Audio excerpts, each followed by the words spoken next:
ازاي اسمي المجموعة القصصية بتاعتي؟ عزيزي الكاتب، خليني احكي لك. بنسبة 90% بتكون حاجة من الاتنين. يا اما اني بسميها حسب التصنيف بتاع المجموعة القصصية بتاعتي، يا اما ان انا بختار اسم واحدة من القصص. حسب التصنيف بيكون حاجة مثلا زي افراح المقبرة، باين جدا ان هي حاجة رعب، او حاجة زي اشهر قصص الرعب اللي اسمها واضح جدا. بس الاتنين هنا انا مش مختارة اسم من جوه الرواية، انا مختارة حاجة للتصنيف بشكل عام. الحاجة التانية هي اني بختار مثلا اسم واحدة من القصص اللي انا كاتباها في الرواية بتاعتي واختارها كعنوان، زي قيامة كليوباترا، او احببت شبحا، او السنجارة. غير كده فبنسميهم زيهم زي ما بنسمي الروايات، وكنت عامله لكم فيديو بده قبل كده هتلاقوه موجود تحت في اللينكات عشان تقدروا توصلوا بأسهل طريقة. بس في حاجة نادرة شوية عندنا من ضمن ال10%، وهي السلاسل اللي بتكون المنفصلة المتصلة.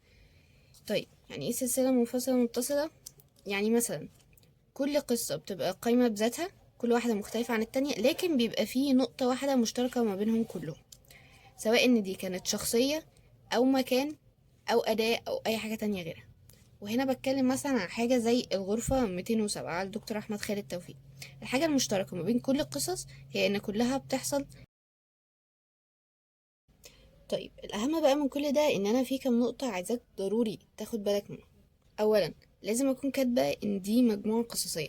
ما ينفعش القارئ يبقى بيفتح على أساس إن دي رواية بعد كده يروح البيت يكتشف إن دي مجموعة قصصية. ما ينفعش. هتلاقوا حتى إن كل حاجة مكتوب عليها مجموعة قصصية، سواء مثلا في السنجرة، في أحببت شبحا، في قيام كليوباترا، كلهم لازم بيكون مكتوب عليهم كده. التصنيف حتى موجود من فوق. لو القارئ اتفاجئ بعد كده ان هو اكتشف ان دي مجموعة قصصية وهو جايبها على اساس ان هي رواية، ممكن يقول عليها ان هي وحشة لمجرد ان هو حس ان هو مثلا اتضحك عليه او مش هو ده اللي هو حاطط فلوسه فيه. فنراعي النقطة دي.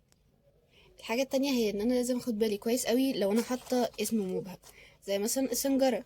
الاسم لوحده مش هيبين هي ايه، عشان كده لازم اوضح المجموعة القصصية دي ايه عن طريق حاجة تانية، سواء ان هي مثلا الغلاف لوحده مبين ان هي حاجة رعب، او ان انا بحط عنوان جانبي. الحاجة الأخيرة هي القصص المتنوعة. يعني لو أنا مجموعتي القصصية فيها متنوعة مش كلها تصنيف واحد، لازم أكون كاتبة كده.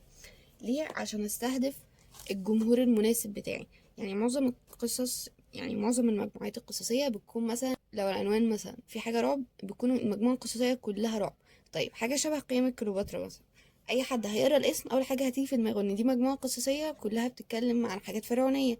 لكن المجموعة القصصية دي هي مجموعة قصصية متنوعة، بالتالي أنا لازم أكتب إن هي مجموعة قصص متنوعة.